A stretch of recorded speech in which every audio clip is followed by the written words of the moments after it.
Même si les véhicules utilitaires sport sont en augmentation constante au Canada et au Québec, les compacts, ça demeure des voitures vraiment pertinentes et qui sont assez populaires chez nous.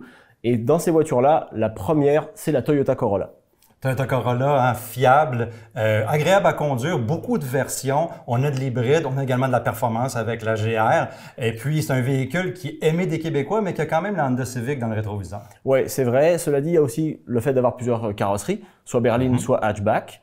Du sport, comme tu disais, ça c'est intéressant. Et puis, fiabilité, moins volé qu'un RAV4. Ça peut aussi être intéressant pour ceux qui sont un peu inquiets dans leur entrée de garage. Et puis en deuxième place, c'est aussi une Toyota, et enfin c'est même un duo de Toyota, c'est la Prius et la Prius Prime devenue Prius PHEV, c'est essentiellement la même voiture.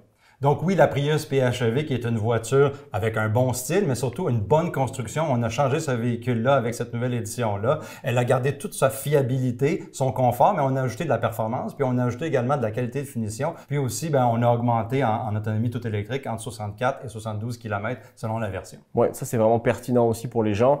Et puis, pour ceux qui voudraient pas la PHEV, l'ancienne Prime, on peut aussi aller avec la régulière, tout aussi intéressante, un tout petit peu moins puissante, un peu moins de 30 chevaux d'écart, c'est pas énorme honnêtement. C'est pas ça qui sera décisionnel là, mais qui est tout aussi polyvalente et agréable à conduire. Oui, absolument. Puis ça c'est un gros progrès aussi, il faut le noter.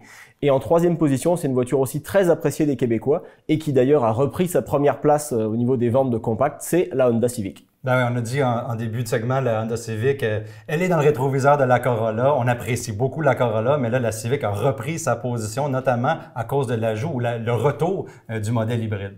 Un modèle beaucoup plus intéressant aussi, une consommation assez faible. C'est une voiture qui est bien construite, plaisante à conduire aussi.